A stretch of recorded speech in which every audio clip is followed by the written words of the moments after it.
कभी समाजवादी पार्टी का गढ़ कहे जाने वाले आजमगढ़ में भगवा लहरा रहा है और इसे कायम रखने के लिए इस बार मोर्चे पर अमित शाह हैं, क्योंकि 2014 में मोदी लहर के बावजूद यहां पर मुलायम सिंह यादव जीते थे। वहीं 2019 में अखिलेश आजमगढ़ से ही सांसद बने, लेकिन उपचुनाव में बीजेपी यहां से जीत गई। ऐसे में एक बार फिर अमित शाह आजमगढ़ से ही चुनावी बिगुल फूंकने की तैयारी में हैं और निकाय चुनाव के अभियान को धार भी देंगे। 2019 में मिली हार पर रणनीति तैयार करेंगे और आजमगढ़ में जीत दोहराने की कोशिश भी की जाएगी। छोटे दलों को साथ लाने की कवायद भी हो सकती है। पुराने सहयोगियों से रिश्ते मजबूत करने पर भी जोर हो सकता है। अमित शाह हर वर्ग हर समुदाय को साधने की तैयारी में है और यहीं से मैनपुरी पर चढ़ाई का प्लान भी तैयार।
अप्रैल दिन शुक्रवार को आजमगढ़ अमित शाह दौरे पर होंगे, जहां से लोकसभा चुनाव का शंखनाद होगा। यह पहली बार नहीं, इसके पहले 2017, 19 और 22 के विधानसभा चुनाव में भी आजमगढ़ के धरती से ही अमित शाह ने चुनाव का शंखनाद किया था। इसी क्रम में एक बार फिर आजमगढ़ दौरे पर कल अमित शाह होंगे। हरिहरपुर संगीत विश्वविद्यालय का जहां वो लोकार्पण करेंगे, वहीं 115 से अधिक परियोजनाओं का शिलान्यास और लोकार्पण किया जाएगा। उनके साथ प्रदेश के मुख्यमंत्री सीएम योगी आदित्यनाथ भी होंगे। इसको लेकर के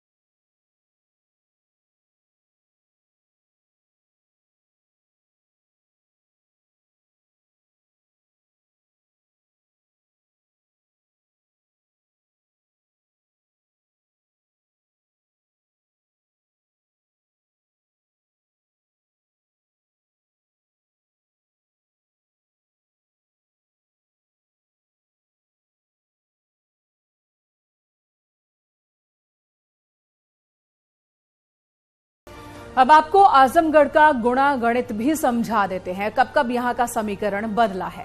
यहां 2 लोकसभा सीट है, एक आजमगढ़, दूसरा लालगंज। आजमगढ़ बीजेपी के पास और लालगंज सीट बीएसपी के पास है। आजमगढ़ लोकसभा सीट में मेहनगर और आजमगढ़ सदर शामिल है। आजमगढ़ में मुबारकपुर, इसके अलावा सगड़ी, गोपालपुर विधानसभा सीटें हैं। मेहनगर में निर्णायक भूमिका में राजभर वोटर है। लालगंज लोकसभा में लालगंज, दीदारगंज, फूलपुर पवई है। लालगंज में अतरौलिया, निजामाबाद विधानसभा सीट आती है और आजमगढ़ साधने से ही बीजेपी को गाजीपुर, जौनपुर से सीधा फायदा भी मिल जाए और इसीलिए माना जा रहा है कि अमित शाह का चुनावी शंखनाद आजमगढ़ से हो रहा है। निकाय चुनाव से पहले मुख्यमंत्री योगी आदित्यनाथ ने बड़ी सौगात देकर एक बार फिर से विपक्ष को हैरत में डाल दिया है और यह सौगात उन शहरों के लिए है जहां पर निकाय चुनाव के लिए विपक्ष अभी तक मुद्दा ही नहीं ढूंढ पाया। दरअसल नगर विकास के लिए सीएम योगी ने 8,731 करोड़ की सौगात दी है। सफाई मित्रों को मानदेय के लिए बोर्ड का गठन भी किया जाना है। लखनऊ के 3 वार्ड में पेड वाटर परियोजना की सौगात दी गई है। गाजियाबाद को 547 करोड़ की सीवरेज योजना की सौगात मिली है। आगरा में साफ पानी के लिए 264 करोड़ रुपए की योजना शुरू की गई। नई टाउनशिप का आधा पैसा अब योगी सरकार देगी। साथ ही बुनकरों के लिए विद्युत फ्लैट रेट योजना पर भी मुहर लग चुकी है। यही माना जा रहा है कि सरकार की तरफ से जो कदम उठाए जा रहे हैं, आने वाले दिनों में सीधे तौर पर इसका फायदा सरकार को मिलेगा, फिर चाहे निकाय चुनाव की बात हो या फिर आगामी लोकसभा चुनाव की बात हो।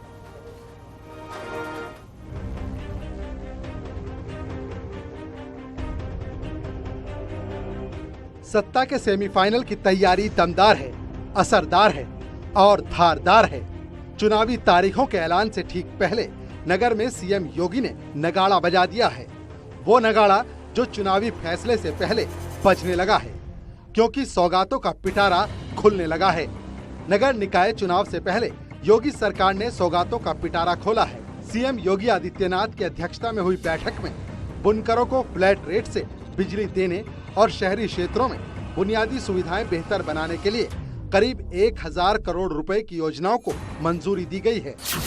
नगर विकास के लिए 8,731 करोड़ रुपए की सौगात दी गई है। 2029 परियोजनाओं का लोकार्पण और शिलान्यास। बुनकरों के लिए विद्युत फ्लैट रेट योजना। 100 नगर पंचायत सिटी के रूप में होंगे विकसित। सफाई मित्रों को मानदेय के लिए गठित होगा बोर्ड।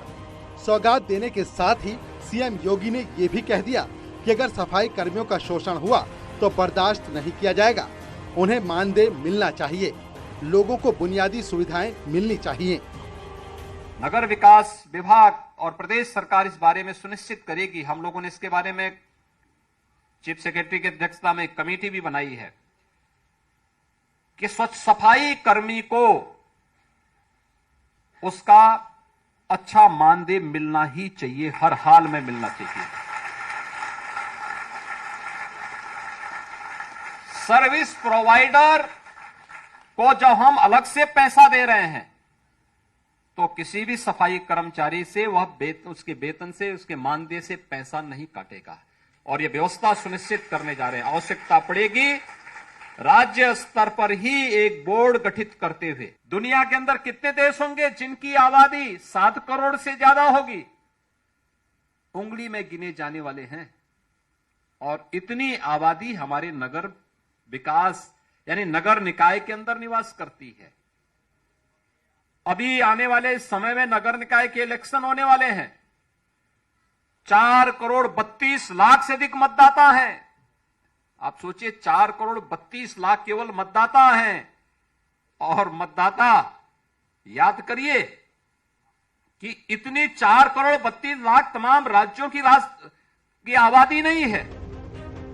निकाय चुनाव में कमल खिलाने के लिए बीजेपी हर वो कोशिश कर रही है जिससे ट्रिपल इंजन के सपने को साकार किया जा सके और इसे जमीन पर उतारने के लिए प्रदेश अध्यक्ष से लेकर मंत्री तक जमीनी तौर पर चुनावी अभियान को धार दे रहे हैं और निकाय के रास्ते 24 पर नजर बनाए हुए हैं। तो चुनाव भी जीतना है और अपने देशवासियों का दिल भी जीतना है। इस संकल्प के साथ भारतीय जनता पार्टी की इस विचार यात्रा को लेकर हम लोग आगे बढ़ेंगे। ये कहना चाहता हूं कि ये चुनाव नहीं बल्कि हमें हिंदुस्तान के एक एक मतदाता का, एक एक नागरिक का दिल जीतना है। भारत माता की जय। उत्तर प्रदेश पूरे देश में सबसे ज्यादा नगर निकाय वाला राज्य है, जहां शहर की सरकार बनाने के लिए 4 करोड़ 32 लाख से ज्यादा मतदाता हैं। और यही वजह है कि निकाय चुनाव को सत्ता का सेमीफाइनल भी कहा जाने लगा, क्योंकि यही वो चुनाव है जो 2024 की दशा और दिशा तय करेगा, जिसके लिए भले ही सभी राजनीतिक दल अपनी अपनी रणनीति तैयार कर रहे हों, लेकिन चुनाव से पहले योगी का मास्टर स्ट्रोक सब पर भारी पड़ने वाला है। Bureau report, news 18।